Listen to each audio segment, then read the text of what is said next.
She can't make it. I will take her red car. I will take her duplex. My family abandoned me at the hospital and took over my properties. But what happened later would shake them to their core in ways they never saw coming. I'm sitting here today, and my heart is still heavy as I think about where to even begin. How do you explain a story like mine? How do you put into words the moment your entire world crumbles beneath your feet?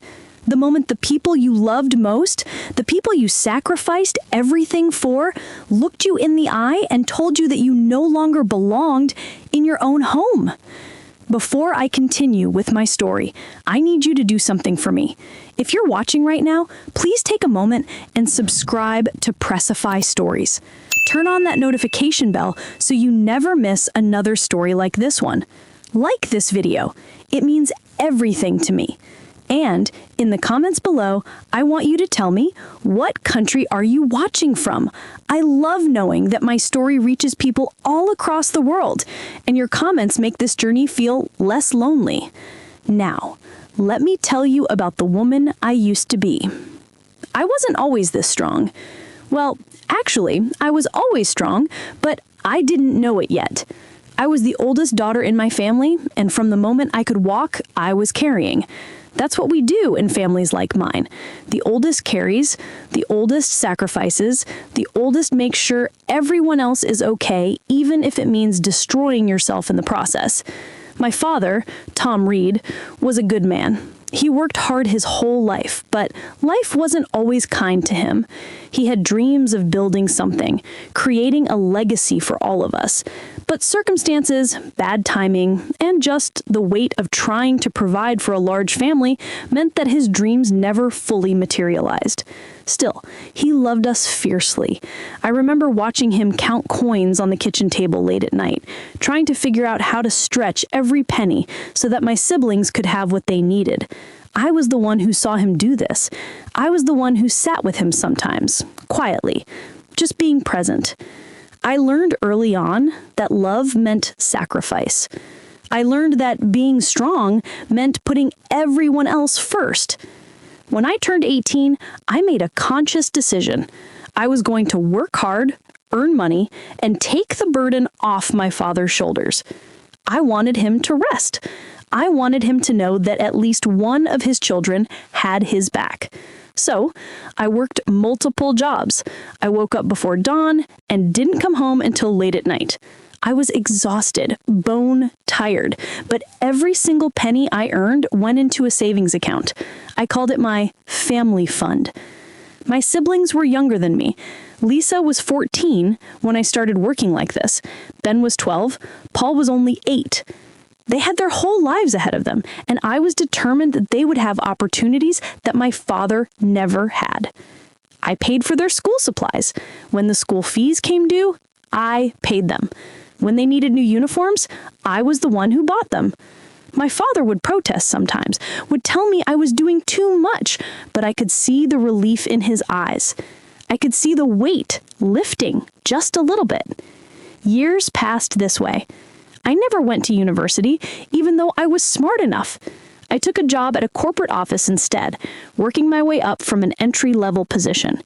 I was reliable, dedicated, and I had this drive that made people notice me. But my real work, my real purpose, was at home. When I was 25 years old, my father got sick. It wasn't sudden, it was a slow decline. He had been having health issues for a while, but we didn't realize how serious it was until it was almost too late. I remember the day the doctor told us that his heart was failing. My mother broke down crying. My siblings looked at me, waiting to see what I would do, because I was always the one who knew what to do.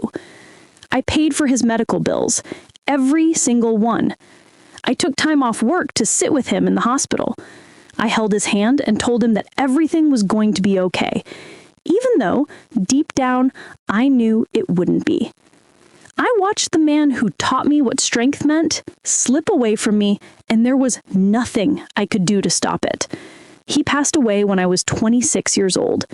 I don't talk about this often, because even now, all these years later, it hurts like it happened yesterday. My father died, and I felt like I had failed him. I know now that that's not true, that there was nothing I could have done differently, but in that moment, I felt like I should have done more. I should have somehow saved him. After he died, everything changed. My mother was grief-stricken and lost without him. My siblings were devastated. And I became everything. I became the mother, the father, the provider, the counselor, the rock that everyone leaned on. Here's the thing about being strong in a family like mine. People start to expect it. They start to see your strength not as a gift, but as an obligation. They stop asking if you're okay. They stop wondering if you need help. They just assume you can handle it, because you always have. I used my savings, the money I had carefully saved for years, money that represented countless hours of exhaustion and sacrifice, to keep my family afloat. I paid the mortgage on our house, I paid for my siblings' continued education, and when my mother suggested we start a family business, something that would generate income and give us all purpose, I poured more of my money into it. I remember thinking it was a good idea. I remember imagining my siblings working with me, building something together, creating a legacy that would have made my father proud. I saw it as an investment in our family's future. I didn't see it as me putting myself at risk. I didn't see it as me signing away my financial security. But looking back now, I can see the cracks. I can see the moments where I should have protected myself better, where I should have said no, where I should have understood that not everyone loves you the way you love them.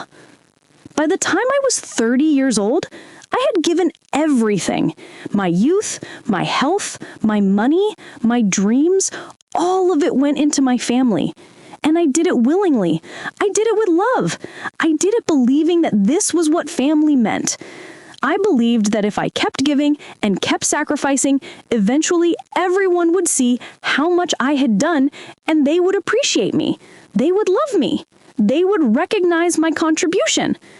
I was so naive. So incredibly naive. The business grew. It wasn't huge, but it was steady. It provided income for everyone. My brothers worked in it. My sister started helping out. My mother managed the finances, or at least that's what I thought she was doing. We all had roles. I was still working my corporate job, but I was also involved in the business side of things, making decisions, meeting with vendors, and yes, continuing to invest my own money whenever we needed capital. I felt purposeful. I felt like I was part of something meaningful. I felt like my sacrifices were building towards something real. And then came the day that changed everything. It was a regular Tuesday morning. I was driving to work, running late as usual, my mind already on the meetings I had scheduled. The intersection near my office was busy, congested with morning traffic. I was thinking about a presentation I needed to give, not really paying attention to the road the way I should have been. The truck came out of nowhere.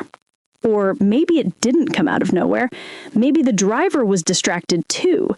Maybe it was just bad timing, a series of split-second decisions that led to catastrophe. All I know is that one moment I was driving, and the next moment there was a terrible sound, metal crunching, glass shattering, the awful silence that comes after an impact. I remember pain. I remember sirens. I remember thinking, as I drifted in and out of consciousness, that I had so much to do. I had deadlines at work. The family business needed me. My siblings needed me. How could I be hurt right now? This wasn't convenient. This wasn't allowed. But the universe doesn't care about our schedules. It doesn't care if we're inconvenient. It just does what it does. I woke up in the hospital with a broken leg, 3 broken ribs, a punctured lung, and internal bleeding. The doctors told me I was lucky. They said another inch to the left, and I wouldn't have made it. They said I was fortunate to be alive. Lucky. That word echoed in my head. I didn't feel lucky. I felt terrified. The accident was serious enough that I needed surgery. They had to repair my internal injuries, set my bones, and keep me under observation for complications. I was going to be in the hospital for a while. I was going to need recovery time. I was going to need help. My family came to see me the day after the accident. My mother was crying. My brothers looked worried. My sister was pale and shaken. They held my hand and told me that everything was going to be okay. They told me not to worry about anything. They told me they would take care of me, that I should just focus on healing. I believed them. In my weakest moment, when I was in the most pain of my life, I believed that my family would come through for me. I believed that all those years of sacrifice would mean something. I believed that love was reciprocal. But there was someone else there too, someone I hadn't expected. A young woman named Dana came to visit me. She was a student who had approached me months earlier asking if I would mentor her. She was studying business, and she said she admired my work ethic and wanted to learn from me. I had said yes, because I like to help people, and I thought it was nice that she saw something in me worth learning from. Dana had been coming by my office occasionally, asking questions, taking notes. She seemed genuinely interested in the business world and in my perspective on it. When she heard about my accident, she came to the hospital. She brought flowers and chocolates. She sat by my bedside and told me how worried she had been when she heard the news. "You mean so much to me," she said, holding my hand.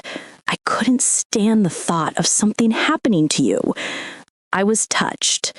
I was also on painkillers and emotionally vulnerable, so I probably wasn't thinking clearly. But in that moment, it felt good to know that someone outside my family cared. It felt good to have someone who wasn't related to me by blood show such concern.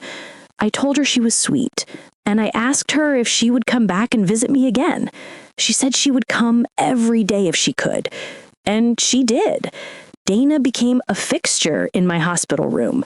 She brought meals, real food, better than what the hospital was serving. She paid for premium cables so I could watch more channels. She ran errands for me. She held my hand when the pain was really bad. She listened to me talk about my fears and my worries. She became the one person who made me feel cared for, who made me feel like I wasn't just a burden to my family. Meanwhile, my family's visits became less frequent. My mother came by a few times, but she seemed stressed. My brothers made appearances, but never stayed long. They said they were busy with the business. They said things were chaotic back home without me there to keep everything organized. They said they'd be back to visit soon. But soon never came. Days turned into weeks. I was still in the hospital, still in pain, still unable to move around. I was told I needed surgery for the internal bleeding. I needed an operation that would take time to recover from. I was told I could be in the hospital for months.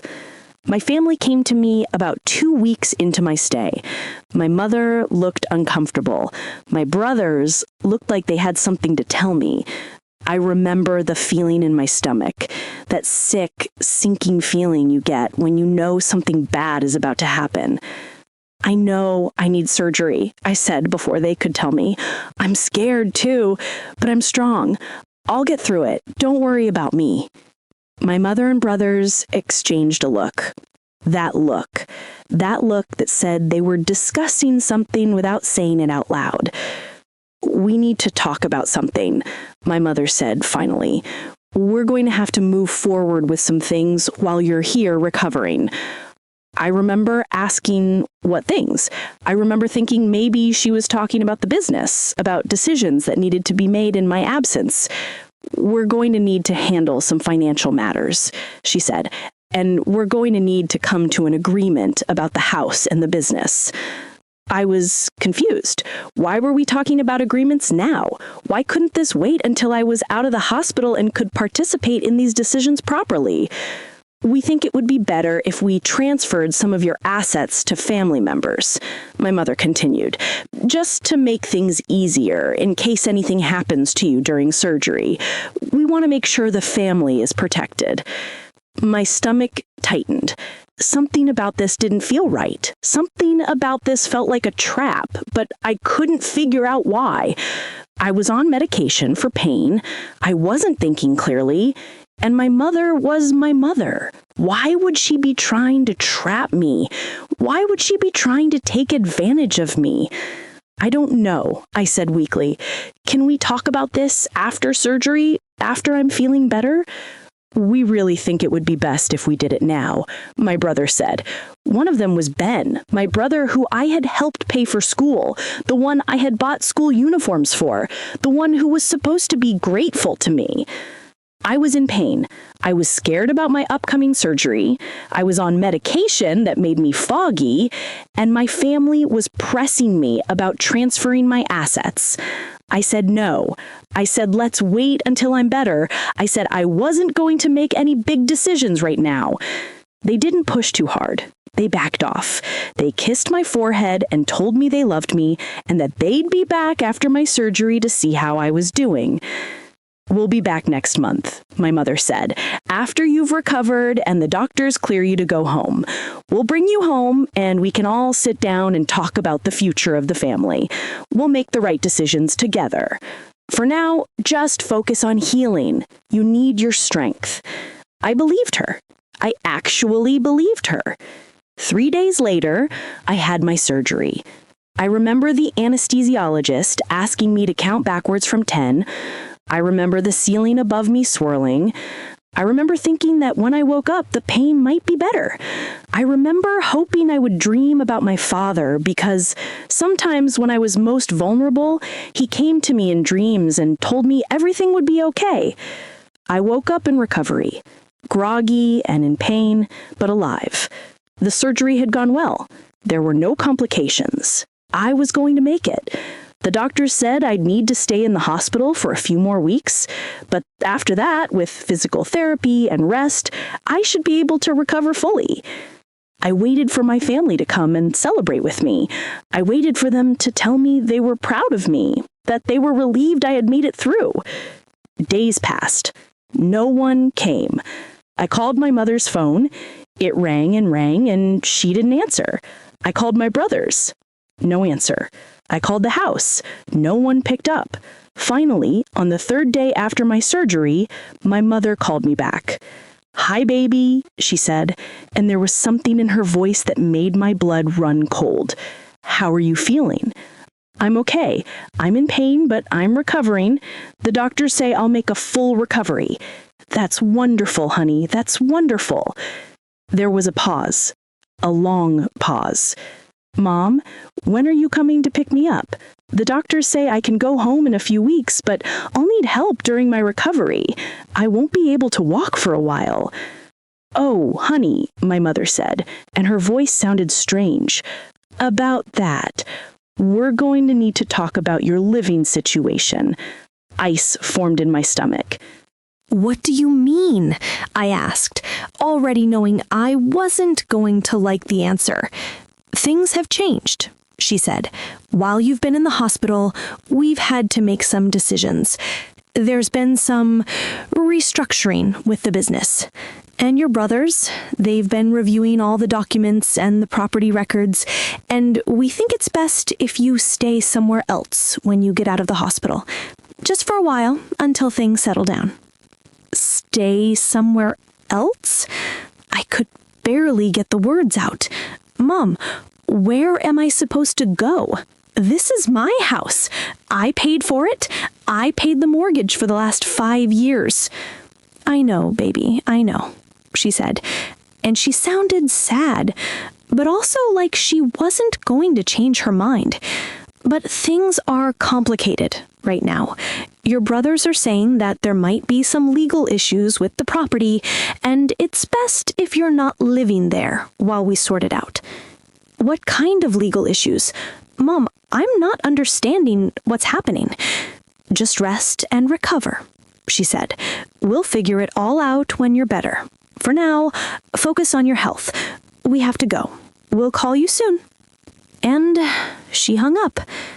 I sat in my hospital bed, my body still healing from surgery, my heart breaking into pieces, and I tried to understand what was happening.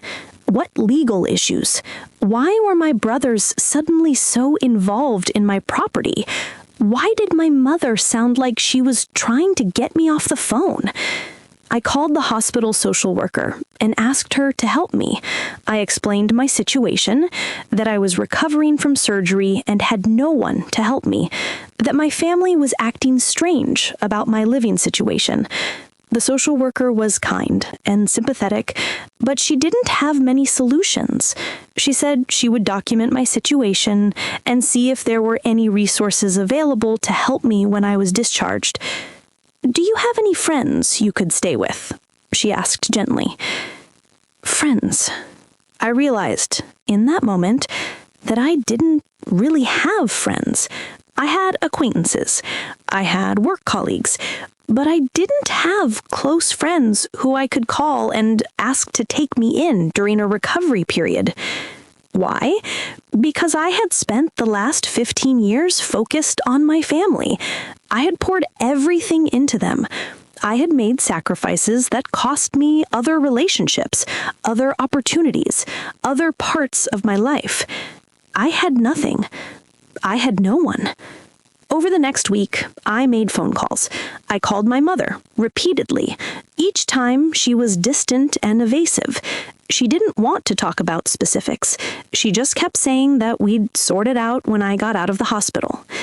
I called my brother Ben directly. I asked him what was going on.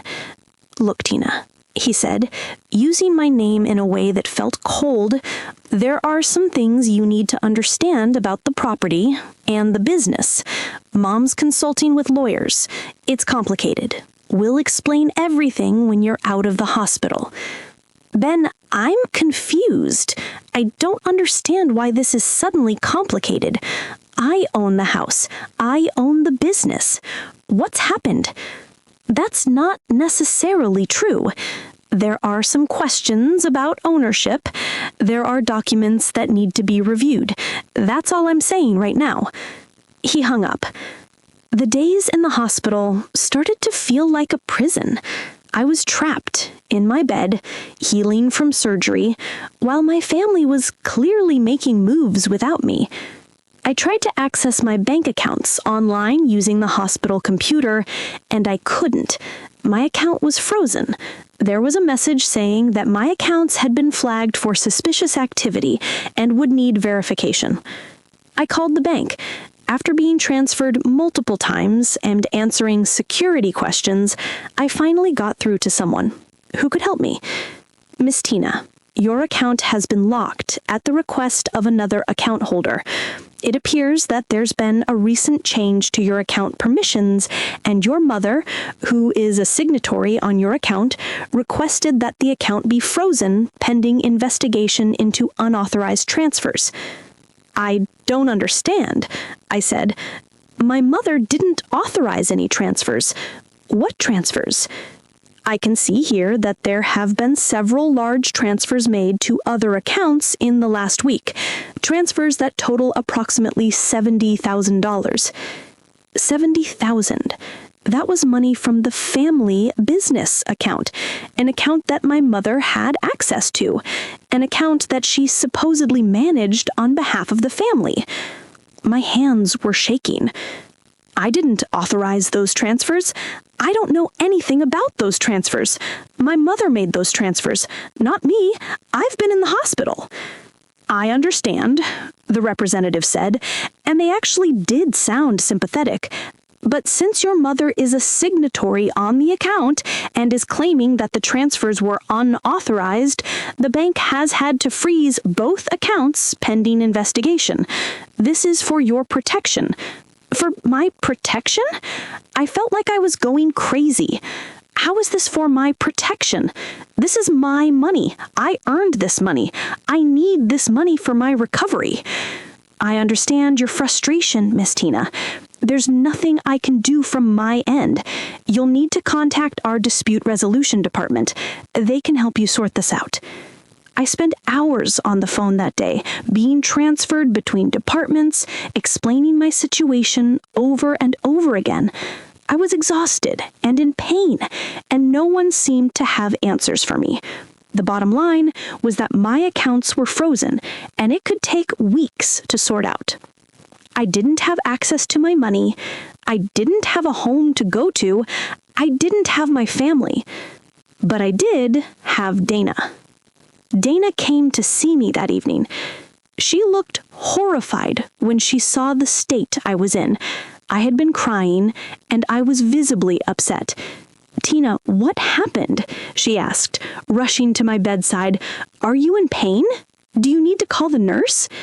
"It's not that," I said. "Dana, I need help. I need to tell you something, and I need you to help me understand what's happening." I told her everything.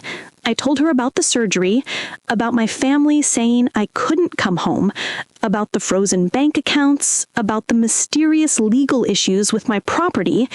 I told her that I didn't know what I was going to do when I got out of the hospital. Dana listened to every word. Her face got darker as I spoke. When I finished, she was quiet for a long moment. "That's not right," she said finally. "That's not right at all. You need a lawyer. You need to find out exactly what's happening with your property and your accounts. I can't afford a lawyer. My money is frozen, and I don't even know what I'd be suing for. My own mother and brothers. This is my family. Maybe I'm overreacting. Maybe there's an explanation I'm not seeing. Maybe," but she didn't sound convinced. "But you need to protect yourself. Will you let me help you? I know some people. I can make some calls." I was desperate. I was vulnerable, and Dana was offering to help. So I said yes. Dana took charge. She made phone calls from my hospital room. She spoke to people in hushed tones. She came back with a lawyer, a woman named Kim, who specialized in property disputes and family law. Kim was sharp and professional. She sat down with me and asked me questions about my property, my accounts, my business. She reviewed the documents I had access to. Thankfully, I had some paperwork in my hospital bag. "This is serious," Kim said after about an hour of review. "It looks like someone has been making moves to take control of your assets without your knowledge or consent. I need to file some emergency paperwork to prevent any further transfers. And I need to get access to the property documents to see if someone has tried to change the ownership." "My family," I said weakly. "It's my family." "I know," Kim said, and there was something in her voice that was almost sympathetic. "Family betrayal is one of the hardest things to go through, but right now, we need to focus on protecting you. We can sort out the emotional parts later." Over the next few days, while I was still in the hospital, Kim got to work. She filed emergency motions. She obtained copies of the property documents. And what we discovered made my blood run cold. My mother, with the help of my brothers, had been working on changing the ownership of the house. They had consulted with a lawyer, apparently a corrupt one, who had agreed to help them alter the property documents. The plan was to get me to sign documents transferring ownership to them, and if I refused, they were going to claim that my signature had been forged or that I was not of sound mind. But there was more. They had also been creating documents for the business that would transfer my ownership stake to them. They had been setting me up to lose everything while I was in the hospital, vulnerable and on medication. Dana sat with me as I absorbed this information. She held my hand as I cried. "I can't believe this," I kept saying. "I can't believe they would do this to me. I gave them everything. Everything." "I know," Dana said. "I'm so sorry. I'm so sorry this is happening to you." I was released from the hospital 4 weeks after my surgery. I was still in pain. I was still weak. I could barely walk. And I had nowhere to go. Dana invited me to stay with her. She had a spare room in her apartment, and she said I could stay as long as I needed. I was grateful. I was also desperate, so I said yes. But before I left the hospital, I had to face the reality of my situation. Kim, my lawyer, had gotten an order preventing my family from making any more transfers to my property or my accounts. But the damage was partially done. My accounts were still frozen, my property was in legal limbo, and my family was angry. My brothers came to the hospital on my last day. They came to pick me up. They said my mother had sent them, that they wanted to take me home. Where's home? I asked them. You told me I can't go back to my own house. Where exactly are you taking me? Ben and Jay looked uncomfortable. There's been a misunderstanding. Ben said, Mom wants you to know that we made a mistake. We were acting on bad information. You can come home. It was so transparent, so obviously a lie. They were only saying this because Kim had filed legal paperwork. They were only saying this because I had gotten a lawyer. They were only backing off because they thought I was going to fight them. No, I said. I'm not going anywhere with you. I'm going to stay with a friend while I recover. My lawyer will be in touch about the property and the business. The look on their faces, the shock, the anger, the realization that I was no longer the person they could manipulate, it was something I would remember for the rest of my life. You're making a big mistake, Jay said. You're going to regret this. Family is family. Family doesn't steal from each other, I said, and my voice was stay, even though inside I was falling apart. Family doesn't take advantage of you when you're at your weakest, so no, you're not family to me anymore. Not until things change. They left without me. Dana helped me into a wheelchair, and she wheeled me out of the hospital. We got into her car, and she drove me to her apartment. I looked out the window at the city passing by, and I felt like I was in a dream. Like this couldn't be happening. Like I would wake up and realize this had all been some kind of nightmare. But it wasn't a nightmare. It was real. At Dana's apartment, she helped me to the spare bedroom. She had set it up nicely. Fresh sheets, flowers on the nightstand, everything I could need for recovery. She had thought of everything. Thank you, I said, and I meant it with every fiber of my being. Thank you for helping me. I don't know what I would have done without you. You don't have to thank me, Dana said. This is what friends do. We help each other. Friends. For the first time in years, I had a friend, a real friend, someone who was helping me not because of family obligation, but because they genuinely cared about me. Over the next few weeks, as I recovered in Dana's spare bedroom, I had a lot of time to think. My body was healing, but my heart was shattered. I thought about my father. I thought about all the years I had spent sacrificing for my family. I thought about how it had all led to this, to being abandoned at the hospital, to having my family try to steal everything from me.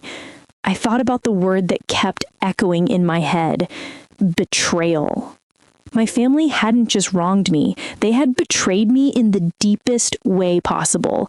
They had taken my love, my sacrifice, my trust, and they had used it as a weapon against me. And worse, they had done it while I was at the most vulnerable, while I was literally fighting for my life in a hospital bed. I had given everything, and this was what I got in return? I didn't know it yet, but this moment, sitting in Dana's spare bedroom, broken and betrayed and lost, this moment was going to change my life in ways I couldn't imagine. This moment was going to be the end of one version of me and the beginning of something different, but I didn't know that yet. All I knew was that I was alone, I was broken, and I had no idea what was going to happen next. The first week at Dana's apartment was the darkest week of my life, and that's saying something, considering everything I had already been through. I couldn't sleep. Every time I closed my eyes, I saw my mother's face, my brother's faces, the moment they told me I couldn't come home.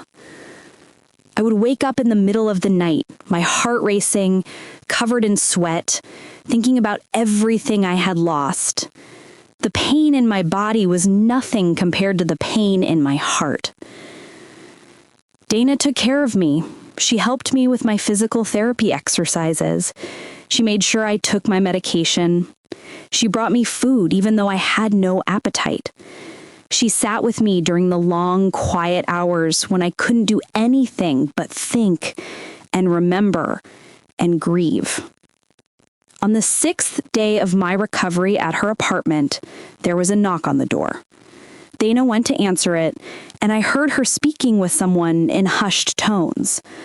A few minutes later, she came back to my room with a man I didn't recognize. He was tall, with kind eyes and an expensive suit. He introduced himself as Ray, and he said he was a private investigator hired by Kim, my lawyer, to look into my family's activities. "I've found some things that I think you need to know," he said, pulling out a folder. "Things that will help with your case, but also things that I think you need to know for your own understanding of what happened." I nodded for him to continue, even though I wasn't sure I was ready to hear more bad news. "Your family's activities are more organized than we initially thought," Ray began. "It wasn't just a spur-of-the-moment attempt to steal your property. This was planned. It was coordinated. And there are other people involved." "Like who?" I asked, though I was almost afraid to know the answer. "Your fiancé, for one," Ray said. The room tilted. My fiancé. I had mentioned him to Kim in passing, but I hadn't thought to tell her everything about him. I had been so focused on my family's betrayal that I hadn't even processed what it meant that he had been acting strange before my accident. "His name is Paul, correct?" Ray asked, opening his folder. I nodded, unable to speak.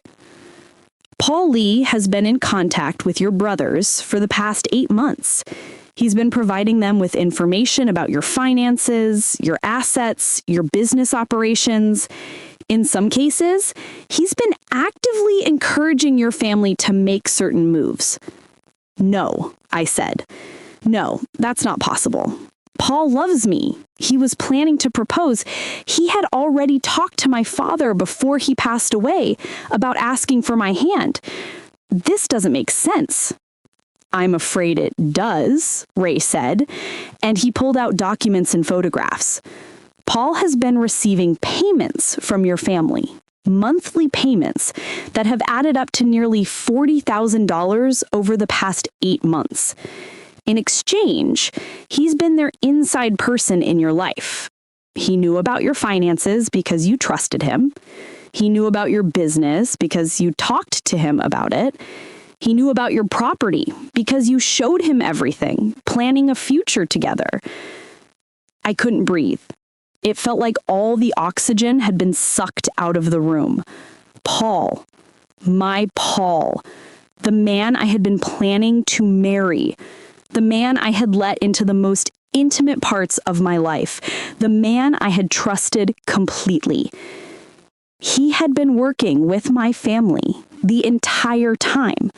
He had been a spy. He had been feeding them information so they could steal from me.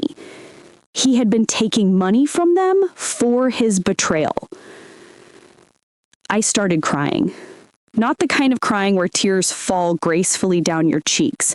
The kind of crying where your whole body convulses, where you can't breathe, where you feel like you're dying from the inside out. I was wailing, making sounds I didn't even know I could make. Dana held me. Ray looked uncomfortable and stepped out of the room to give me privacy. "How could he do this?" I kept saying between sobs. "How could he do this to me? I loved him. I was going to marry him. I was going to have his children. How could he betray me like this?" Dana didn't have answers. No one had answers. When I finally calmed down enough to listen, Ray came back and continued. "There's more," he said gently. "And I'm sorry, but you need to hear all of this." "Tell me," I said, my voice hoarse. "Your lawyer, the one you consulted with before the accident, the one who had you sign documents about your property and business, she was also involved." I felt my heart stop. That's not possible, I said. She was helping me protect my assets. She drew up the documents for the business structure.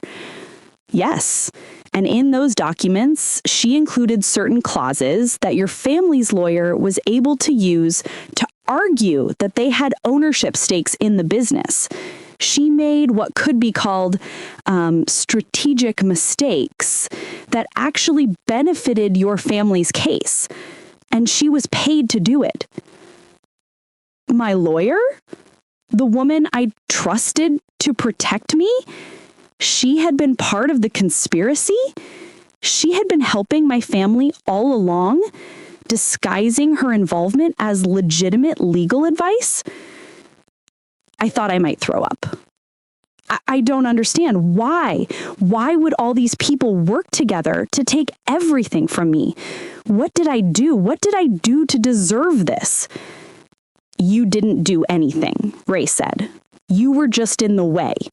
You had assets, you had a business, you had property, and there were people around you who wanted those things more than they wanted to be honest with you. It's not personal. It's just how some people operate. It's not personal. I laughed, and the sound was bitter and broken. My own family stole from me? My fiancé betrayed me? My lawyer conspired against me? How is that not personal? Because they would have done it to anyone in your position. You just happened to be the person they knew. You just happened to be the person they could manipulate. Over the next few days, as I processed this information, I began to understand the full scope of what had happened. It wasn't just my family taking an opportunity. It was a calculated conspiracy involving people I trusted, people I confided in, people I let into my inner circle. My family had identified me as someone with assets and no one to protect them. Paul had positioned himself as my romantic partner and gained my trust. Kim had positioned herself as my legal advisor and given my family the legal framework they needed. And then when I was at my weakest, recovering from an accident, medicated, vulnerable, they had made their move. It was diabolical. It was sophisticated. And it had worked. Almost. I pulled out my phone and I called Paul. He answered on the third ring, and his voice was warm and familiar, and that made it somehow worse. Hey, babe, how are you doing? How's the recovery? I know, I said, and my voice was cold and steady in a way I didn't know I could manage. There was a pause. You know what? He asked, but he already knew. I could hear it in his voice. I know everything, I said. I know you've been working with my family. I know they've been paying you. I know you've been feeding them information about me this whole time. Another pause. Longer this time. Tina, he said, and now his voice had changed. The warmth was gone. It's not like that. Then what is it like? I demanded. Explain it to me. Explain how it's not like selling me out for money. Explain how it's not like taking information I shared with you in confidence and using it against me. You don't understand the situation, he said. Your family approached me. They said they were concerned about you, about how you were spending your money recklessly, about how you were putting the family business at risk. They asked me to help them understand your financial situation so they could protect the family. And you believed them? I thought they were legitimate, he said. I thought I was helping. You thought? I felt rage building in my chest. You thought? Paul, you know my family. You've spent time with them. You know how they treat me. You know I give them everything. Did it really not occur to you to ask questions? Did it really not occur to you that maybe they had ulterior motives? Tina, he said. Don't. Don't say my name like that. Don't act like we have any kind of relationship. We don't. You made sure of that when you decided to profit off my pain. It's not like I got rich off this, he said. And there was a defensive edge to his voice now. I got paid, yes, but nothing, I interrupted. You betrayed me. You knew I loved you. You knew I trusted you. And you used that against me. That's all I need to know. I hung up. My hands were shaking. My heart was pounding so hard I thought it might burst out of my chest. All the love I had felt for Paul, all the plans I had made for our future together, it all meant nothing. It had all been built on lies. I called my mother next. I had been avoiding talking to her since I left the hospital. Kim had advised me against any direct contact, saying that anything I said could be used against me in court.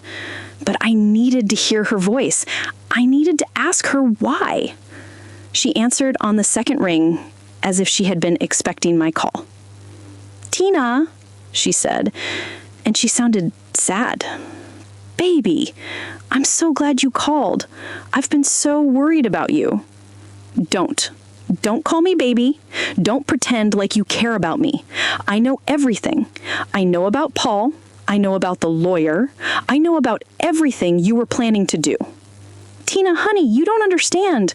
"No, you don't understand," I said, my voice breaking. "I gave you everything. When Dad died, I used my savings to keep this family afloat. I paid for Lisa's education. I paid for Ben's business training. I built everything for you all. And how did you repay me? By stealing from me? By conspiring with my fiancé and my lawyer?" "We were just trying to protect the family," my mother said.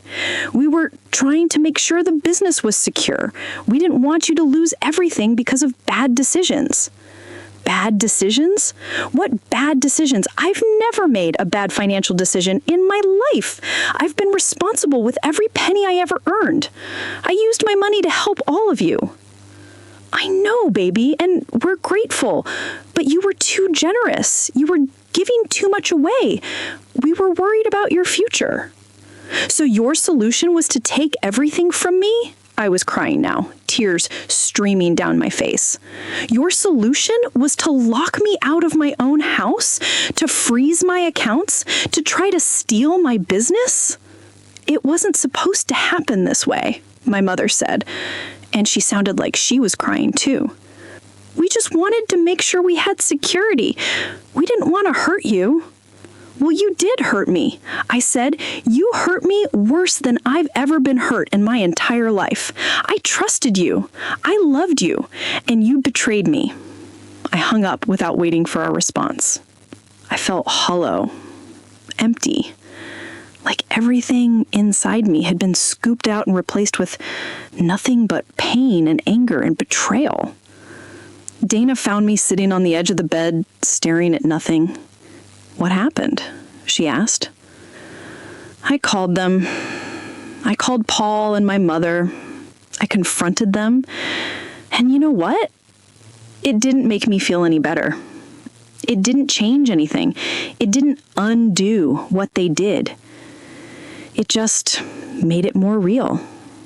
Dana sat beside me and took my hand. She didn't say anything. Sometimes the most powerful thing someone can do is just sit with you in your pain. 2 weeks into my recovery, I hit absolute rock bottom. It was a Sunday evening. I had spent the day reading court documents, reviewing the evidence that Ray had compiled, preparing for depositions and legal proceedings. My body was healing, but my spirit was broken. I felt like I had nothing left to give, nothing left to fight for. I had lost my family. I had lost my fiancé. I had lost my home. I had lost my sense of security and trust. I had lost my faith in the goodness of people. And for what? I had spent years sacrificing, and it had all been for nothing. Dana was at work, and I was alone in her apartment. The silence felt suffocating. I looked out the window at the city below, at all those people living their lives, and I felt so incredibly alone. I don't think I was going to hurt myself. I wasn't suicidal, not exactly, but I was thinking about how much easier everything would be if I just stopped. If I stopped fighting, if I stopped trying, if I just let myself disappear. I was sitting on the edge of the bed in the clothes Dana had brought me, clothes that didn't fit quite right because I had lost weight during my recovery, and I was crying. Not the dramatic, wailing kind of crying, the quiet, hopeless kind of crying. The kind that comes when you have nothing left to give and no reason to believe that anything will ever get better. I needed air. I needed to get out of the apartment, even though my doctor had told me to limit my activity. I put on a sweater and some loose pants, and I shuffled downstairs to sit on the steps outside the building. The evening air was cool on my face. The sun was setting, painting the sky in shades of orange and pink, and I sat there, watching it disappear, feeling like I was disappearing along with it. I was so lost in my own despair that I didn't notice someone approaching until they sat down beside me. "Hard day?" she asked. I looked over at her. She was perhaps in her late 50s, with gray threading through her dark hair, which was pulled back in a neat bun.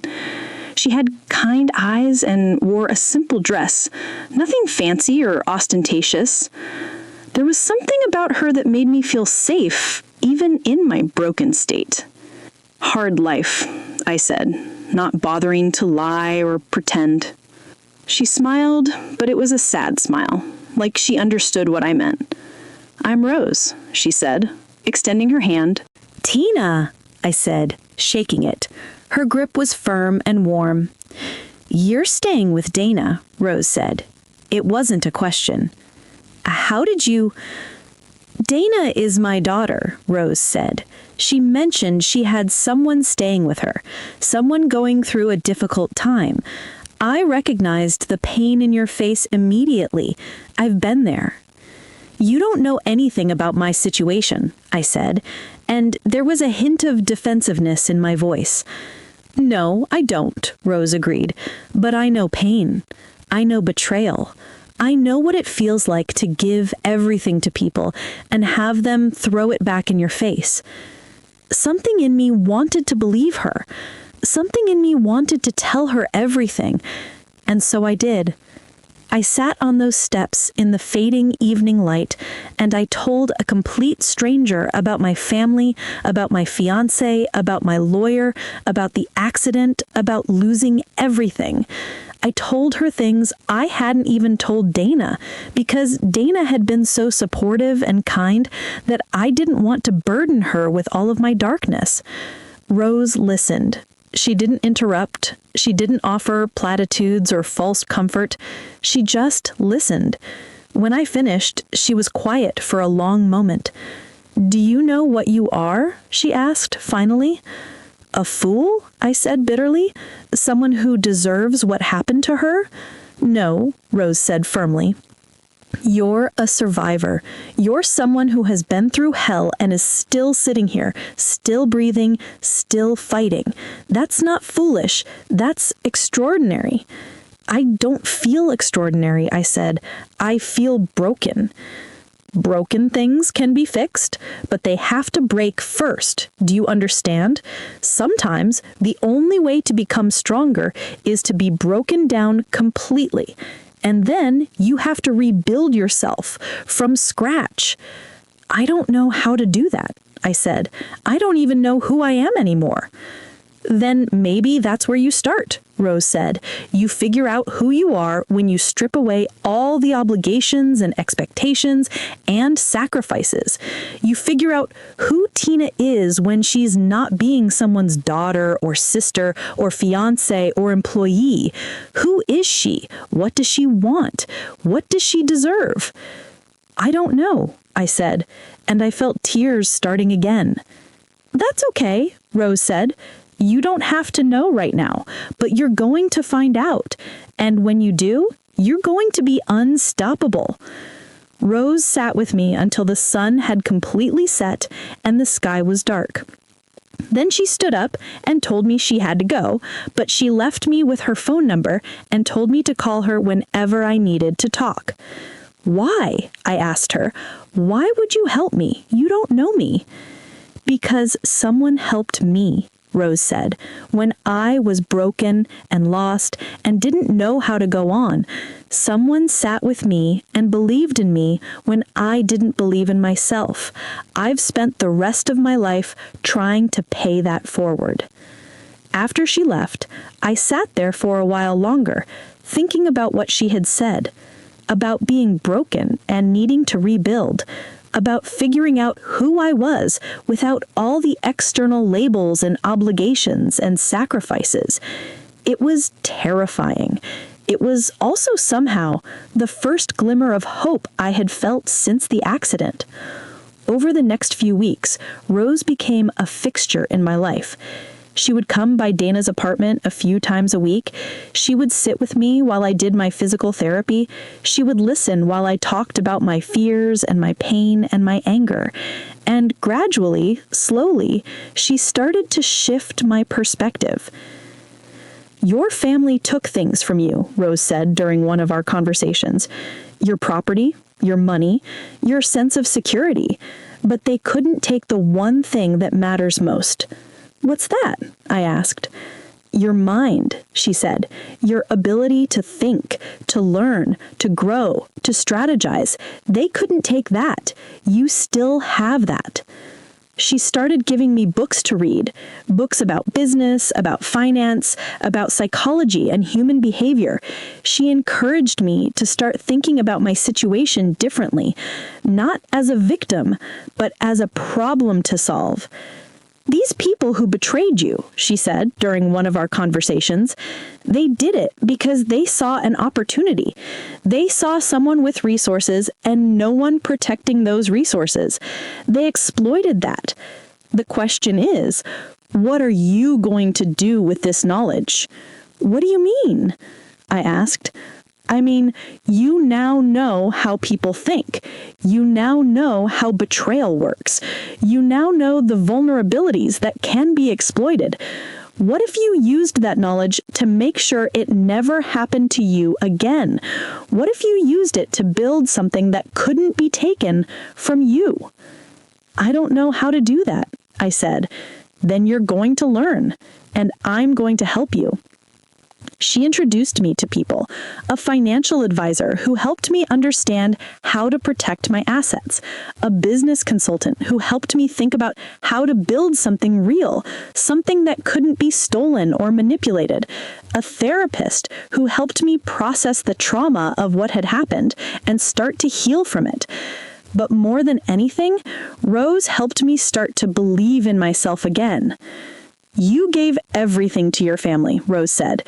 You supported them, you sacrificed for them, and they threw it back in your face. That's not a reflection on you. That's a reflection on them. But it does tell you something important. What's that? I asked. It tells you that you have the ability to create value. You have the ability to build, to provide, to sustain. And if you can do that for people who don't appreciate it, imagine what you can do for yourself. Imagine what you can build when you're doing it for you. That concept hit me like a lightning bolt.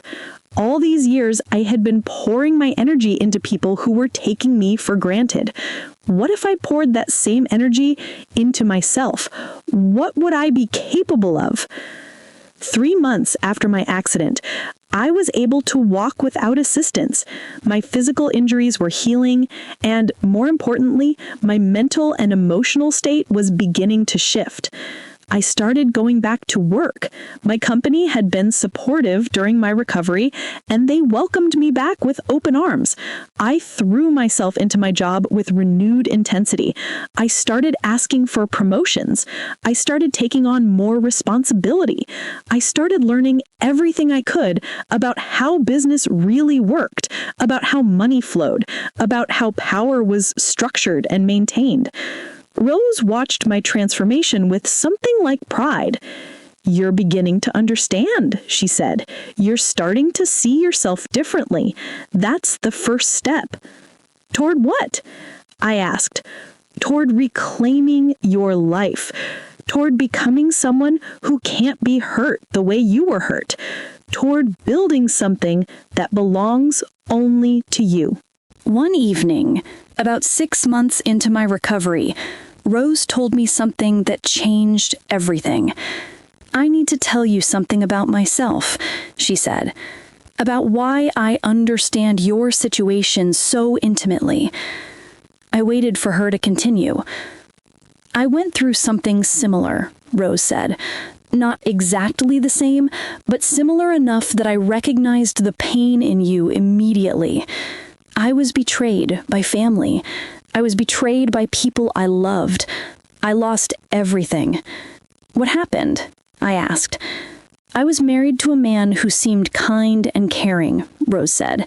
"He was my college sweetheart. We had dreams together. We were going to build a life together. And then, when I got ill, I had cancer, and I was going through chemotherapy, he decided that I was no longer worth it. He left me. He took half of what we had built, and he left me to die alone." My heart ached for her. But I didn't die. I survived the cancer, and I survived the heartbreak, and I decided that I was never going to be that vulnerable again. I decided that I was going to build a life where I was financially independent, emotionally secure, and powerful enough to protect myself. "How did you do that?" I asked. "I started over. I took every skill I had, every bit of knowledge I had, and I used it to build a career in business. I worked my way up. I made connections. I learned how to read people, how to spot opportunities, how to leverage my intelligence and my work ethic into something real. And now I'm in a position where I can help people like you. People like me? People who have been broken by betrayal. People who have the capacity to build something great, but who need someone to believe in them and guide them along the way." That's when I understood. Rose wasn't just helping me because she was kind. Rose was helping me because she saw in me what she had seen in herself, the potential to rise from the ashes and become something more than what she had been before. "So, what happens now?" I asked her. "Now," Rose said, "you start your real transformation, not just healing from the past, but building toward the future. I'm going to introduce you to people. I'm going to connect you with investors, with mentors, with people who can teach you the things you need to know to protect yourself and build real wealth and real power." "Why would they help me? What do I have to offer them?" "Your determination, your work ethic, your hunger. You've been broken and you're still fighting. That's rare. People like that don't come around very often. When they do, the right people notice." Over the next few months, my life began to transform in ways I couldn't have imagined. Rose introduced me to a network of successful business people, people who had overcome their own challenges, people who understood betrayal and loss and had come out the other side stronger. They didn't pity me. They didn't treat me like a victim. They treated me like someone who belonged in their circle, someone who had the potential to be great. One woman in particular, a woman named Beth, who worked in corporate leadership, took me under her wing. Beth had been through a similar situation with her own family, and she understood intimately what I was going through. She taught me about corporate dynamics, about how to position myself for advancement, about how to build influence and leverage that influence into power. People don't respect weakness, but they do respect strength, and they especially respect people who have been knocked down and got back up. So your story of betrayal and survival, that's actually an asset. That's something that shows resilience. I started thinking about my situation differently. Instead of seeing myself as a victim of betrayal, I started seeing myself as someone who had been tested and had passed the test by surviving it. Instead of seeing my family's cruelty as proof that I was unlovable, I started seeing it as proof that I needed to redirect my love and my energy toward people and things that were worthy of it. The depression began to lift. The rage began to transform into determination. The sense of hopelessness began to be replaced with a sense of purpose. I didn't know exactly what I was going to do yet. I didn't have a specific plan for reclaiming what my family had stolen from me. But I was beginning to understand that reclaiming material possessions was less important than reclaiming myself.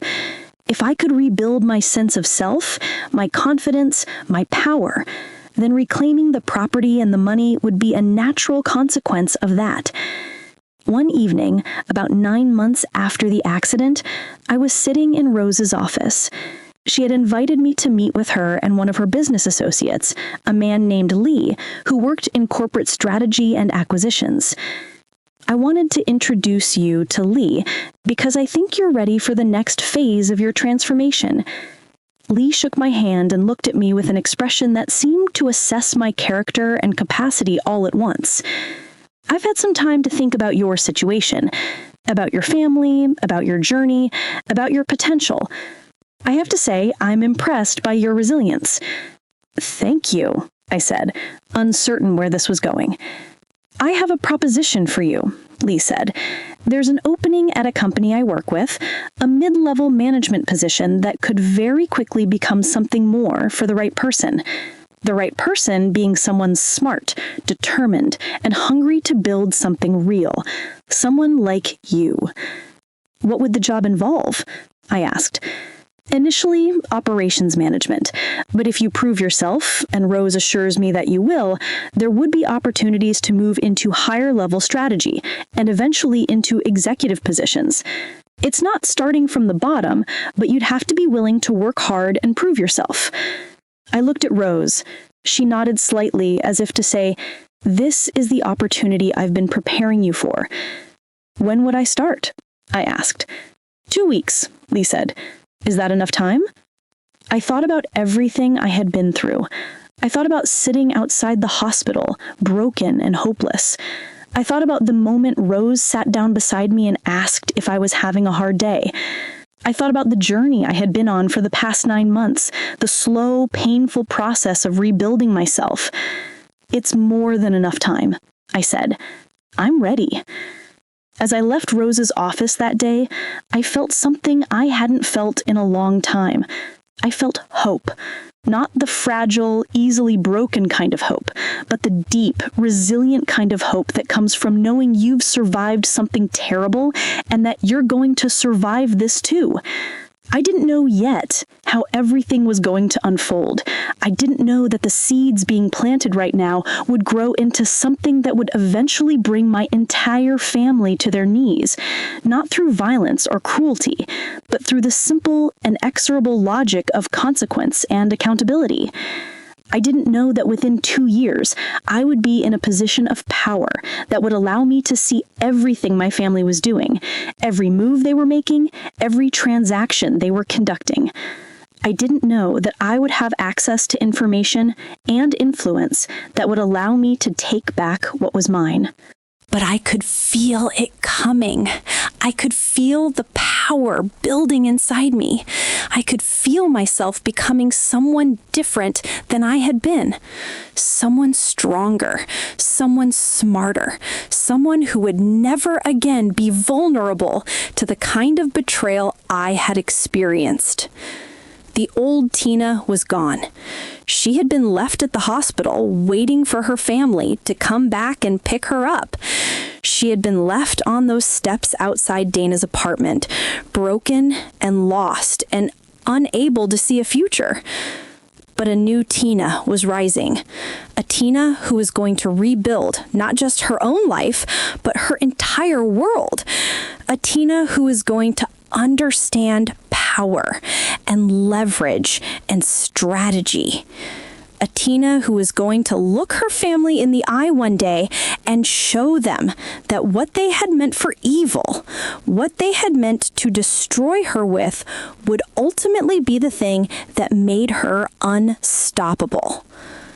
I didn't know it yet, but my life was about to change in ways I couldn't even imagine. And it all started with a woman named Rose, who sat down beside me when I was at my lowest and asked me a simple question. Hard day? That simple moment, that simple human connection, it had saved my life. And it was the beginning of everything. 2 years. That's how long it took for me to become indispensable. When I started at the company Lee had recommended, I was still healing. My leg ached when I stood for too long. I had nightmares about the accident. I had moments where the betrayal would hit me all over again, and I would have to excuse myself to the bathroom and cry in a stall until I could compose myself. But I showed up every single day. I showed up and I worked harder than anyone else in that office. The position was operations management, which meant I was responsible for overseeing the day-to-day running of several departments. I had to learn the systems, understand the processes, and figure out how to make them run more efficiently. I was good at it. I had always been good at managing things, at seeing where inefficiencies existed and fixing them. The difference this time was that I was doing it for a company that was going to recognize and reward my efforts. Within the first 3 months, I had reorganized 3 departments, implemented new systems that saved the company thousands of dollars, and had already been invited to sit in on higher-level strategy meetings. My boss, a woman named Gail, who was the VP of operations, noticed me immediately. "You're different," she told me one day when I was presenting a new process improvement. "You have this hunger, this drive. I see it in every project you take on.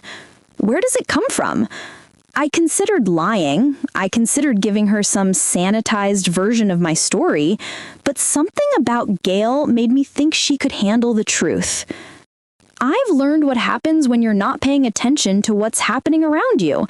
I've learned that if you don't protect yourself, people will take advantage of you. I've learned that success isn't just about being good at your job.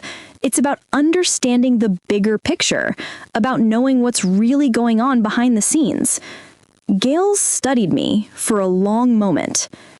"I was wondering if you'd been through something," she said. "You have that look in your eyes, the look of someone who's been tested and came out the other side." "Something like that," I said. "Well, whatever it was, use it," Gail said. "Use that hunger, that drive, that need to be in control of your situation. That's what separates good employees from exceptional ones. That's what separates people who get left behind from people who rise to the top." After 6 months, I was promoted to Senior Operations Manager. After a year, I was promoted again to Director of Operations. By the 18-month mark, I was being consulted on decisions that used to be made at the executive level without anyone asking my opinion. But here's what no one at the company knew. I was doing something else. I was watching my family's business. Rose and Lee had helped me find an accountant, a brilliant woman named Kim, who wasn't the same Kim who had been my lawyer and had betrayed me, but a new Kim who was fiercely loyal and who understood what I was trying to do. Together, we had spent hours analyzing my family's business finances, understanding its structure, figuring out where the money was flowing. The business was relatively small, nothing huge, but profitable. It generated steady income and seemed to be growing at a moderate pace. What I discovered through careful investigation and the network of connections Rose had helped me build was that my family had taken out several loans against the business property. They had also been funneling money into personal accounts in ways that suggested they were preparing to scale up their operation or possibly sell off the business. They're going to take the money and run, Kim told me one evening as we reviewed the financial documents. Your mother probably wants to retire. Your brothers probably want to use this opportunity to move on to other ventures. If they manage to sell this business, they could make a significant amount of money that you essentially helped them acquire through all the capital you invested before your accident. Can I stop them? I asked. Maybe, Kim said. But there's another option. You could buy shares in the company. You could acquire enough shares to have control. Once you have control, they can't do anything without your approval. How would I do that? I asked. They would never sell me shares. They would never give me that kind of access. They don't have to know, Kim said. Not yet. There are ways to acquire shares through intermediaries, through shell corporations, through people who aren't directly connected to you. It would take time, it would take money, but it's possible. I looked at Rose, who was present at this meeting. I said, "Is this ethical?" "Is what your family did to you ethical?" Rose asked back. I said, "No." And she said, "Then let me ask you this. Is protecting yourself from people who are actively trying to hurt you ethical? Is taking back what's rightfully yours ethical? Is making sure they can't continue to exploit and steal ethical?" I said, "Yes." And Rose said, "Then this is ethical. You're not stealing. You're not doing anything illegal. You're simply acquiring shares in a publicly available company through legal channels. The fact that you're doing it without their knowledge is irrelevant. They did things without your knowledge and consent. This is different. This is you protecting yourself." Over the next year and a half, using money I earned from my job and some small loans that Rose and Lee helped me secure, I began to acquire shares in my family's company. I did it through intermediaries. I did it through shell corporations. I did it in ways that were completely legal and completely untraceable back to me. No one in my family had any idea that it was happening. Meanwhile, I was continuing my meteoric rise at my main job. By the 2-year mark, I was being groomed for an executive position. Gail had taken me under her wing in a way that reminded me of how Rose had helped me. She was teaching me not just how to do my job well, but how to think strategically about business, how to navigate corporate politics, how to build the kind of power and influence that couldn't be taken away from me. The key to real power, Gail told me during one of our mentoring sessions, is to make yourself so valuable that people can't afford to lose you. It's not about being loud or aggressive. It's about being consistently excellent, about understanding what people need and delivering it, about building relationships with people that matter. Do those things, and you become indispensable. I was taking notes. I was applying everything she taught me. About 20 months into my employment, I was introduced to a lawyer named Paul. Not my ex-fiancé Paul, a different Paul. This Paul worked in corporate law and specialized in mergers and acquisitions. He became part of the network that Rose and Lee had been building around me. He was the person who helped me understand the legal framework around acquiring shares, around corporate structure, around the mechanisms that allowed companies to function. Paul and I were having lunch one day, and he mentioned something that made my heart stop. He said, "You know, your family's company is in an interesting position right now. They've been looking to expand, but they don't have the capital. They've been trying to find investors, but they're not having much luck. If they don't find someone soon, I wouldn't be surprised if they had to sell. Companies in that position don't have many options."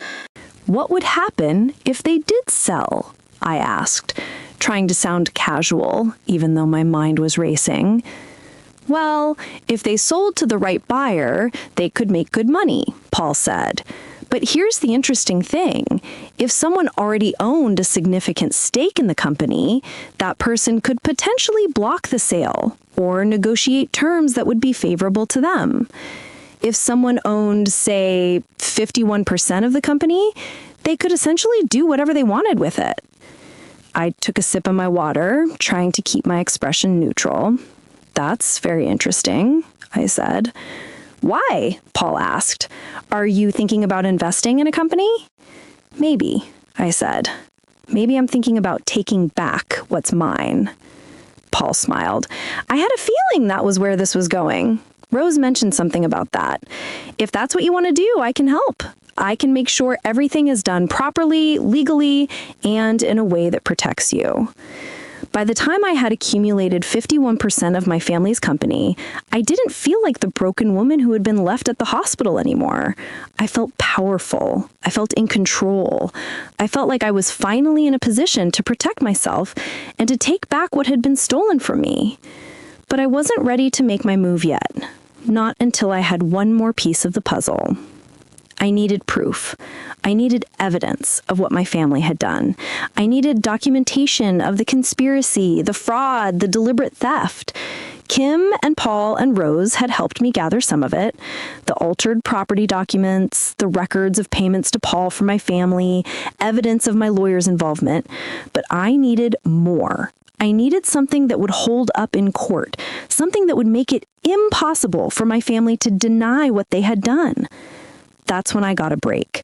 3 years after my accident, I was at a networking event, the kind of event that Rose and Lee regularly took me to, where I was gradually becoming known as a rising star in the business world. I was talking with a woman named Joy, who worked in real estate and investment property management. You seem familiar to me, Joy said. Have we met before? I don't think so, I said, but I've been going to a lot of these events lately. No, it's not that, Joy said. I'm trying to remember, do you have family that owns a business in this area? Maybe a family business? My heart skipped. Why do you ask? I said carefully. Because I think I did a consultation for them a couple of years ago. I was helping them with some property matters. I remember being a bit surprised by what I found. There were some irregularities in the documentation. I brought them to the attention of the family, but they seemed more interested in, well, let's just say they seemed more interested in covering things up than in fixing them. What kind of irregularities? I asked, trying to keep my voice steady. Property title issues mostly. Documentation that didn't quite match up. Documents that appeared to have been altered or forged. At the time, I recommended they hire a lawyer to sort it out, but they never followed up with me. This was it. This was the evidence I needed. Do you still have those files? I asked. Joy looked at me carefully. That's private client information. I can't just hand it over to someone. I know, but what if I told you that I was the victim of the fraud? What if I told you that those irregularities involved my property documents altered without my consent? Her expression changed. Understanding dawned on her face. Oh my God, she said. You're the daughter, the one they were talking about, the one they said had been in an accident. That's me, I said. And I need that information. I need it for legal reasons. I need to prove what they did. I'll need to verify your identity. I'll need to confirm that you're actually the person whose property was involved. But if that checks out, yes, I can give you copies of the documentation. What they did, that's not right. That's fraud. Real estate fraud. And I was complicit in it by not pushing harder to get it investigated and fixed. You weren't complicit, I said. They tried to cover it up. That's on them, not on you. Within a week, I had copies of the documentation that proved beyond a shadow of a doubt that my family had deliberately altered my property documents. The evidence was irrefutable. The forgery was obvious. The intent to defraud me was clear. I had everything I needed. I called Rose and I told her it was time. Are you ready? She asked. Yes, I said. I'm ready. Then let's bring them to justice, Rose said. The first thing I did was have Paul, my corporate lawyer, file a motion with the court to reinstate my ownership of the property. The evidence was so clear, so undeniable, that the judge expedited the case. Within 2 weeks, a preliminary judgment had been issued in my favor. My name was back on the property documents. My house was legally mine again. The second thing I did was meet with a criminal prosecutor. I provided her with all the evidence, the forged documents, the records of the conspiracy, the testimony of the people involved. After reviewing everything, she agreed that there was sufficient evidence to pursue criminal charges against my mother and brothers for fraud, forgery, and theft. The third thing I did was call my family and ask them to meet me. At our house, I said, the house that you tried to steal from me, the house that is legally mine again. I'm calling a family meeting, and I need you all to be there. My mother was confused and suspicious. My brothers were defensive, but they came.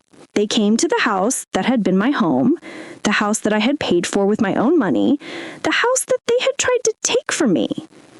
When I walked in, the expression on their faces was something I will never forget.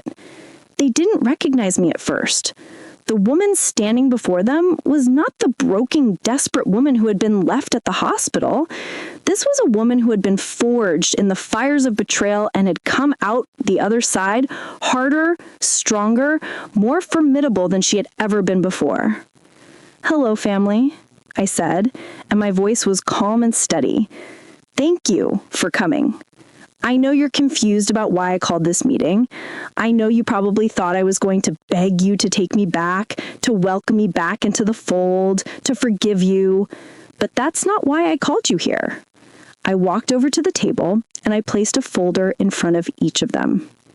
"These are legal documents, documents that you need to see." My mother opened her folder first. Her face went pale. "That's impossible," she said. "That can't be real. We had that taken care of."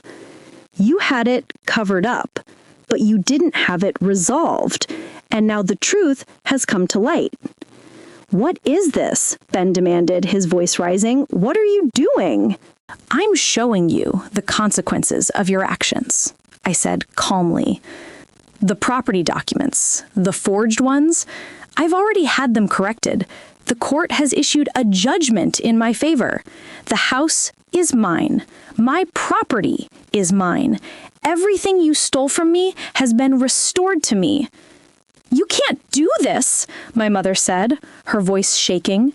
"We're your family. We're your mother, your brothers, You were my family, and I said it without malice, just as a statement of fact.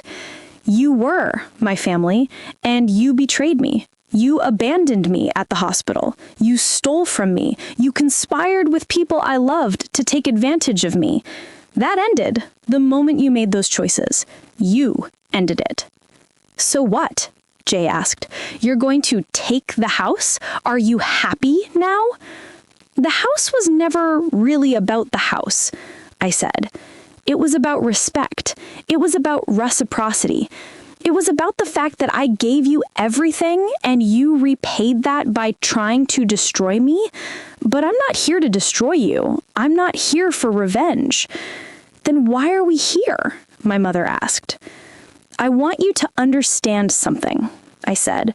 "I want you to understand that there are consequences for your actions, and those consequences are going to come, but not from me. They're going to... I'm showing you the consequences of your actions," I said calmly. "The property documents, the forged ones, I've already had them corrected. The court has issued a judgment in my favor. The house is mine. My property is mine. Everything you stole from me has been restored to me." "You can't do this," my mother said, her voice shaking. "We're your family. We're your mother, your brothers, You were my family," I interrupted, and I said it without malice, just as a statement of fact. "You were my family, and you betrayed me. You abandoned me at the hospital. You stole from me. You conspired with people I loved to take advantage of me. That ended the moment you made those choices. You ended it.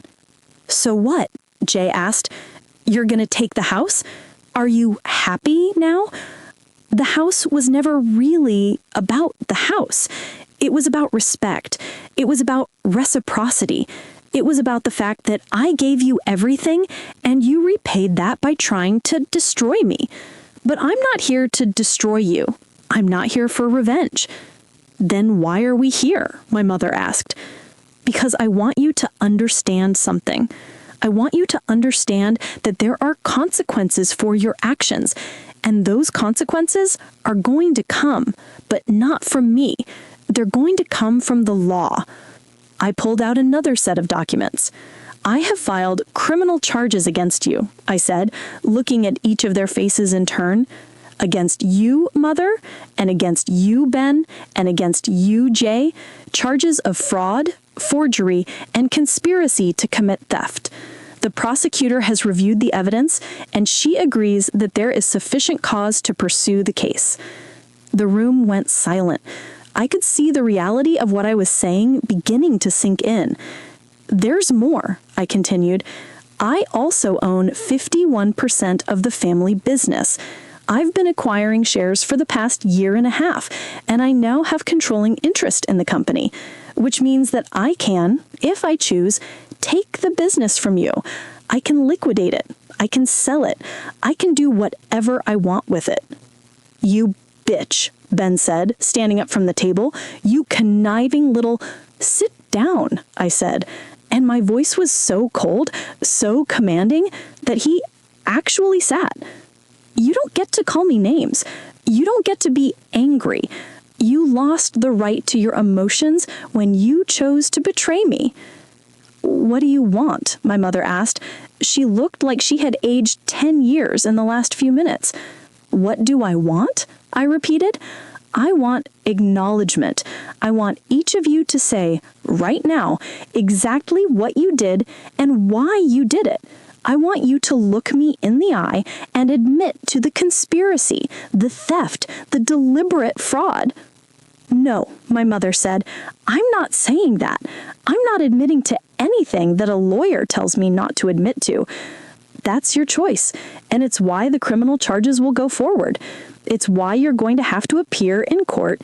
It's why you're going to have to face the consequences of what you did.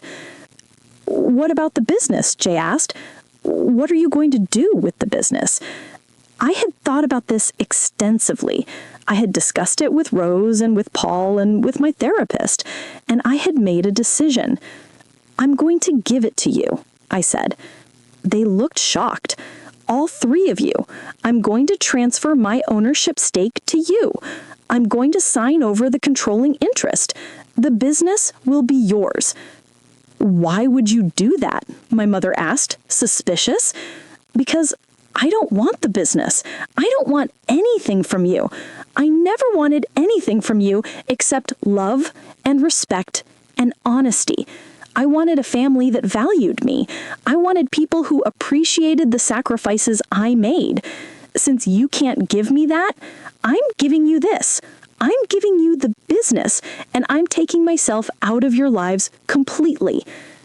But you're taking us to court, Ben said. You're pressing charges. Yes, I said, I am, because accountability matters, because what you did was wrong, and there need to be consequences for doing wrong. But I don't want your money. I don't want your business. I want you to face the courts and explain yourself and deal with the legal system. That's all. I stood up and walked to the door. We're done here, I said. My lawyer will be in contact about the transfer of the business. The prosecutor will be in contact about your court dates. I suggest you hire good lawyers because you're going to need them. Tina, wait, my mother called as I was leaving. Please, I'm sorry. We're sorry. Can't we work this out? I paused at the door, but I didn't turn around. You had years to work it out. You had years to be honest with me, to be grateful, to be decent. You chose not to. It's too late now. I walked out of the house and I got in my car and I drove away. In my rearview mirror, I could see my mother standing in the doorway, watching me go. And I felt nothing. No anger, no sadness. Just a calm, clear understanding that this chapter of my life was closed.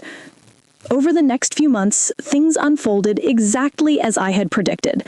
My family hired lawyers to fight the criminal charges. The case went to trial. Evidence was presented. Testimony was given.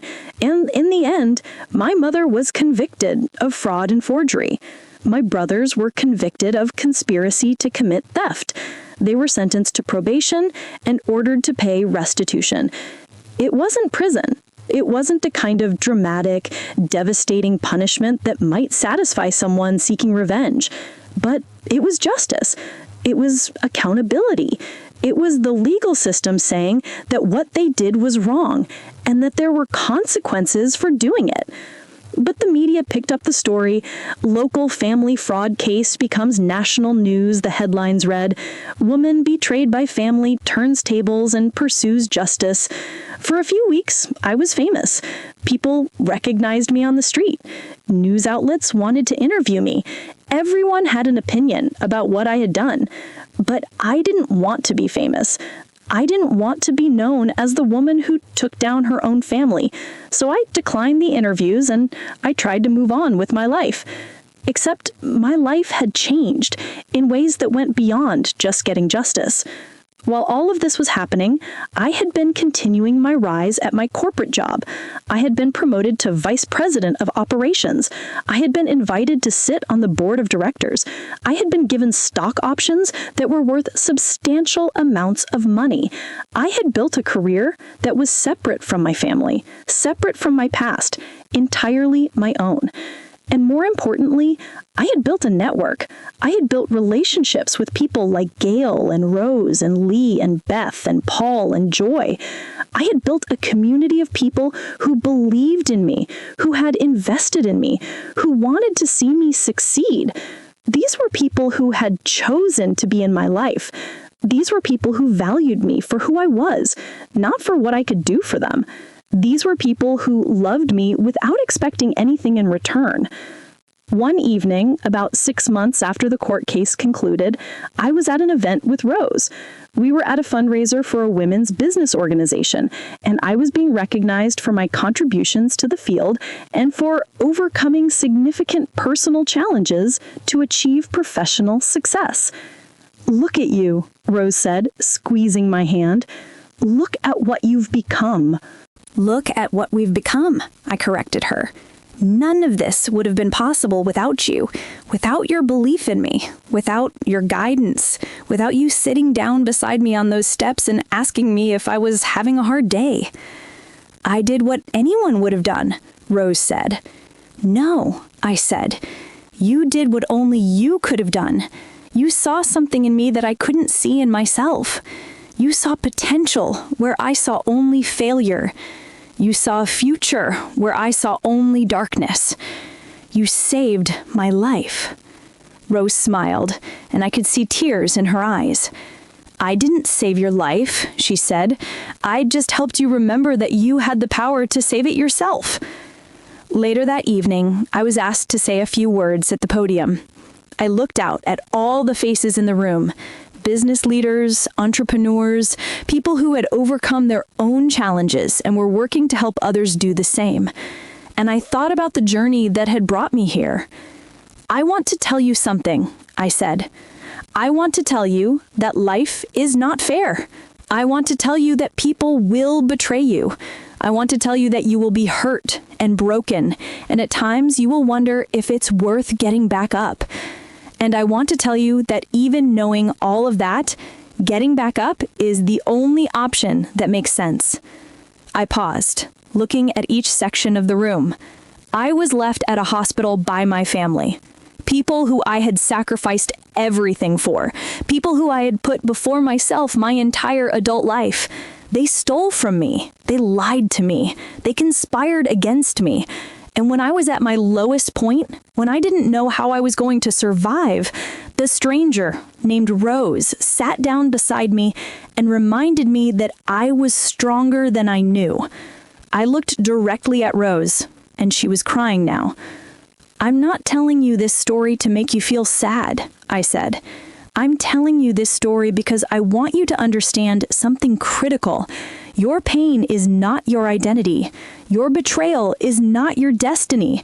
The people who hurt you do not determine your future. You do. I step back from the podium. So when life breaks you, and it will break you, don't focus on the breaking. Focus on the rebuilding. Focus on who you want to become and how you're going to get there, because that's where the real power lies. That's where the real victory is. The room erupted in applause. After the event, people wanted to talk to me. People wanted my advice, my perspective, my guidance. Several women approached me and told me that my story had inspired them to stand up to people who had been taking advantage of them. Several entrepreneurs told me that hearing my journey had given them courage to pursue their own dreams. I realized in that moment that my pain had meaning. My betrayal had meaning. My suffering had meaning. Not because it was good. None of it was good. But because it had shaped me into someone who could help others. It had taught me things that I could never have learned any other way. It had shown me depths of strength and resilience that I didn't know I possessed. That night, I went home to the house that my family had tried to steal from me. I walked through the rooms that I had paid for with my own money. I sat down on the bed in my bedroom, and I thought about the journey that had brought me here. From the hospital to rock bottom. From rock bottom to meeting Rose. From meeting Rose to rebuilding myself. From rebuilding myself to becoming someone powerful and successful and admired. From all of that to sitting in this room free from the weight of my family's expectations and betrayals. I had reclaimed my property. I had reclaimed my life. I had reclaimed myself. But more than that, I had learned something that I will carry with me for the rest of my life. That the people who hurt you cannot define you unless you let them. That betrayal, while devastating, can be transformed into wisdom. That pain can be transformed into power. That the worst moment of your life can become the beginning of your greatest chapter. I thought about calling my mother. I thought about reaching out to my brothers. I thought about trying to rebuild some kind of relationship. But then I realized that I didn't want to. I didn't want to go backwards. I wanted to keep moving forward. I had a new family now, a chosen family. Rose and Lee and Gail and Beth and Paul and Joy and Dana. These were the people who believed in me. These were the people who invested in my future. These were the people who loved me without conditions or expectations. And that was enough. More than enough. It was everything. 2 years after the court case ended, I was offered the position of CEO of my company. I accepted and became one of the youngest CEOs in the industry. I used my power in that position to hire people who had been overlooked, to invest in people who had potential but no opportunity, to build a culture where people were valued for who they were, not just for what they could do. And I never forgot where I came from. Every year, I gave a portion of my salary to charities that helped people who were in situations similar to the one I had been in.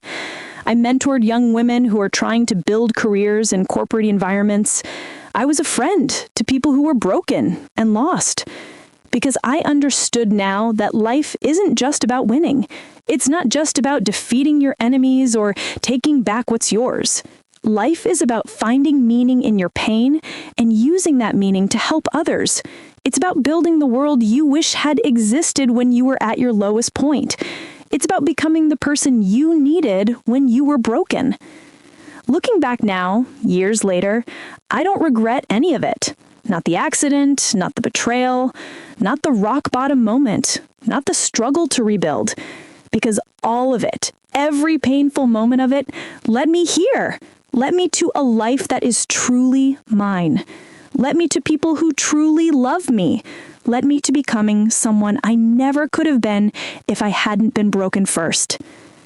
The woman I was before the accident, the woman who sacrificed everything for people who didn't deserve it, she was good. She was kind. She was strong. but she was also naive. She didn't understand the depths of human cruelty. She didn't understand her own worth. She didn't understand that giving endlessly to people who don't appreciate you is not love, it's self-destruction. The woman I became, the woman who rose from the ashes of her own pain, she is those things too. She is good and kind and strong, but she is also wise. She understands the complexity of human nature. She understands her own worth, and she understands that the greatest gift you can give yourself is the willingness to protect yourself, to believe in yourself, to fight for yourself. My family took many things from me, but they could not take away my spirit. They could not take away my determination. They could not take away my capacity to rise. And in the end, it was that spirit, that determination, that capacity to rise that saved me. I am Tina. I was left at the hospital by my family. I was betrayed by people I loved. I was stolen from. I was abandoned, and I rose. I rose and I rebuilt. I rose and I became powerful. I rose and I took back what was mine, not out of anger or revenge, but out of a clear understanding that I deserved to reclaim my life. That is my story, and I share it with you, whoever you are, whatever you're going through, because I want you to know if I can do it, so can you. If I can rise from rock bottom, so can you. If I can transform my pain into power, so can you. Don't let anyone make you small. Don't let anyone make you feel like you don't deserve the best. Don't let anyone convince you that your pain is permanent, because it's not. Pain is temporary, but the strength you build by surviving it, that is permanent. That stays with you forever. That is the greatest gift your suffering can give you if you choose to accept it. Now, I want to ask you something. I want you to think about my story, and I want you to tell me, what would you have done? Would you have done what I did? Would you have pursued justice against your family, even knowing the cost? Or would you have tried to reconcile with them, tried to forgive them, tried to move forward? I'm not asking you because I think there's a right answer. There isn't. Everyone's situation is different. Everyone's family is different. But I'm asking you because I think it's important to think about what you would do in that situation. I think it's important to understand your own values and your own boundaries. And I want you to tell me in the comments. I want you to tell me, what would you have done? Would you have trusted them after everything they did? Would you have tried to reconcile? Or would you have done what I did? Pursued justice, reclaimed your life, moved forward without them? I also want to ask you, who was the real wicked person in this story? Was it my mother who led the conspiracy? Was it my brothers who participated in the betrayal? Was it Paul, my fiancé, who sold me out for money? Or was it my lawyer, who was supposed to protect me, but instead worked against me? Who do you think was the most guilty? Tell me in the comments. I want to know what you think. And please, I'm asking you from the bottom of my heart, if you've enjoyed this story, if you felt something watching my journey, please take a moment to subscribe to Pressify Stories. Turn on that notification bell so you never miss another story like this one. Like this video, share it with people who need to hear it, people who are going through their own betrayals, their own dark moments. Your support means everything to me. We have over 100 stories on this channel. Stories of different genres, different themes, stories that will make you cry and laugh and feel deeply connected to the human experience. Stories about redemption and justice and the power of the human spirit to overcome anything. I invite you to explore them. I invite you to become part of our community. Thank you for listening to my story. Thank you for being here with me on this journey. Thank you for believing in the power of the human spirit to rise from darkness and become something beautiful. I'm Tina.